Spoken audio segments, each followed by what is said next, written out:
வணக்கம் மாணவர்களே. வாரியார் சாமி சொன்ன கருத்து, என் வாழ்க்கை முழுவதும் கல்விக்காக பயன்படுத்தினேன் அப்படின்னு ஒரு மேடையில் பேசியிருப்பார். அவர் சுவாமி கிருபானந்த வாரியார் மிகப்பெரிய ஞானி, நிகழ்கால ஞானி. அவர் இறந்து போட்டார், அவரெல்லாம் நம்மளுக்கு தெரியும். ஒரு வாழும் வாழ்க்கை பூராகவும் தமிழை கற்றவர், தமிழ் கற்றவர். என்னுடைய வாழ்க்கையும் அப்படி தான். 1982, 83 ஓல்டு எஸ்எஸ்எல்சி.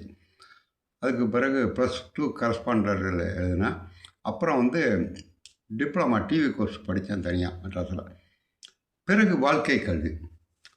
கல்வி என்பது நாம் படித்து தெரிந்து கொள்கிற வரைக்கும் தான். அப்புறம் கல்வியை தூக்கி குப்பையில் தான் போடணும். வாரியார் சாமி சொன்னது போல், நாம் படித்த தமிழ் கல்வியை உலக மக்களுக்கு சொல்ல வேண்டும். அப்படி என்ன சார் முக்கியம்? நான் எஸ்எல்சி படிக்கும்போதே தோன்றி புகழோடு தோன்றுக அக்திலார் தோன்றலின் தோன்றாமை நன்று ஒரு தமிழ் வாரித்தியாருக்கு எனக்கு சண்டே வந்துச்சு. அப்போ என்ன வயசு இருக்கா? எனக்கு 16 வயசு. புகழோடு வாழனா எம்ஜிஆர் சிவாஜி மாதிரி வாழ முடியுமா சார்? என்ன வள்ளுவர் இப்படி எழுதியிருக்காரு அப்படின்ட்டேன். தோன்றி புகழோடு வாழணும்னா எம்ஜிஆர், சிவாஜி கணேசன், ரஜினிகாந்த் இந்த மாதிரி புகழோடு வாழதான் வாழ்க்கை. ஓங்கி கன்னத்தில் ஒரு அறை விட்டு, புகழ்ச்சின்னா அது கிடையாதுன்னு பல விளக்கம் சொன்னார். அது வேண்டாம். புகழ்ச்சி என்பது உண்மையான விளக்கம். இல்லாதவனுக்கு உதவி செஞ்சு, ஐயா சாமி தர்மசாமி நீங்கள் உதவி செய்யுங்க, நல்லா இருக்கணும், உண்மையாக வாழ்த்துறான் பாருங்கள், அதுதான் புகழ்ச்சி. சும்மா சினிமா நடிகனாக இருக்கிறதெல்லாம் புகழ்ச்சி கிடையாது. அது அப்போ தான் புரிஞ்சுக்கிட்டேன். அந்த விஷயத்தை விட்டுருவான். இப்போது நான் சொல்லுகிற கருத்து, வாரியார் சாமிகள் சொன்னது போல, ஒரு மனிதன் பல்லாயிரம் ஆண்டுகள் வாழ்கிறான்னு வச்சுங்களேன், அப்போ சொத்து சேர்க்கறதுல அர்த்தம் இருக்குது. என்ன? சில்நாள் பல்பினி சிற்றறிவு உடையாருக்கு. நம்ம மனுஷன் வாழ்கிற வாழ்க்கை காலக்கூறுகளில் ஒரு புள்ளி கூட கிடையாது. கிபி 2000 3000 சொல்லியிருக்கா, அதில் ஒரு புள்ளி கூட கிடையாது. 100 ஆண்டு காலம்.